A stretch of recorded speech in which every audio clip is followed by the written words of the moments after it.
اعوذ باللہ من الشیطان الرجیم، بسم اللہ الرحمن الرحیم۔ محترم ناظرین، السلام علیکم ورحمۃ اللہ وبرکاتہ۔ بادشاہ کو درویش کی ایک خوبصورت نصیحت۔ محترم ناظرین، پرانے وقتوں کی بات ہے کہ ایک ملک میں ایک بادشاہ حکومت کرتا تھا۔ خوشحالی کے دن تھے۔ ایک دن بادشاہ کی ملاقات ایک درویش بزرگ سے ہوئی۔ بزرگ بہت ہی نیک اور پرہیزگار تھا۔ بادشاہ ان سے بہت عزت سے پیش آیا اور ملاقات کے آخر میں ان سے فرمائش کی کہ مجھے کوئی ایسی چیز، تعویذ، وظیفہ وغیرہ لکھ دیں جو انتہائی مشکل وقت میں میرے کام آئے۔ بزرگ خاموش رہے، لیکن بادشاہ کا اصرار بڑھا تو انہوں نے ایک کاغذ کے ٹکڑے پر کچھ لکھ کر دیا اور کہا کہ اس کاغذ کو اس وقت کھولنا جب تم سمجھو کہ بس اب اس کے آگے تم کچھ نہیں کر سکتے۔ یعنی اس کاغذ کو انتہائی مشکل وقت میں کھولنا قدرت کا کرنا ایسا ہوا کہ کچھ ہی عرصے بعد اس کے ملک پر حملہ ہو گیا اور دشمن کی فوج نے بادشاہ کی فوج کو الٹ پلٹ کر رکھ دیا۔ بادشاہ کو اپنی جان کے لالے پڑ گئے اور وہ بھاگ کر کسی جنگل کے غار میں چھپ گیا۔ دشمن کی فوجیں اس کے پیچھے تھیں اور وہ تھک کر اپنی موت کا انتظار کر رہا تھا۔ پھر اچانک اس کے ذہن میں درویش بابا کا دیا ہوا کاغذ یاد آیا۔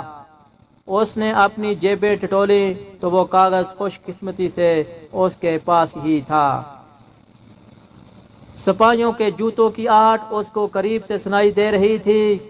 اب اس کے پاس کاغذ کھولنے کے سوا کوئی چارہ نہیں تھا۔ جب اس نے کاغذ کھولا تو اس پر لکھا ہوا تھا، یہ وقت بھی گزر جائے گا۔ محترم ناظرین، بادشاہ کو بہت غصہ آیا کہ بزرگ نے میرے ساتھ یہ کیا کھیل کھیلا ہے، لیکن افسوس وہ کچھ نہیں کر سکتا تھا۔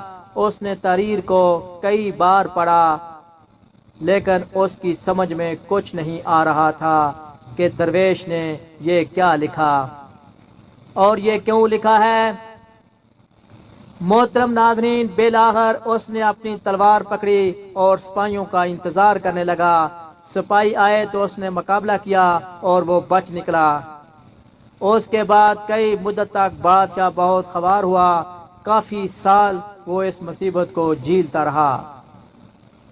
محترم ناظرین، آخر کار اس نے دوبارہ ہمت کی اور اپنی فوج اکٹھا کرنا شروع کر دی۔ کافی سالوں کی محنت کے بعد اس نے اپنی فوج اکٹھی کر لی اور دوبارہ سے اس ملک پر حملہ کر دیا اور خوش قسمتی سے اس جنگ میں اس کو فتح نصیب ہوئی اور وہ ایک بار پھر اس سلطنت کا بادشاہ بن گیا۔ اس کی بہادری کے قصے دور دور تک مشہور ہو گئے اور رایا اس کا خوب تذکرہ ہوا۔ اس کے دربار میں اور دربار سے باہر بھی لوگ صرف اپنے بہادر بادشاہ کو دیکھنے کے لیے آنے لگے۔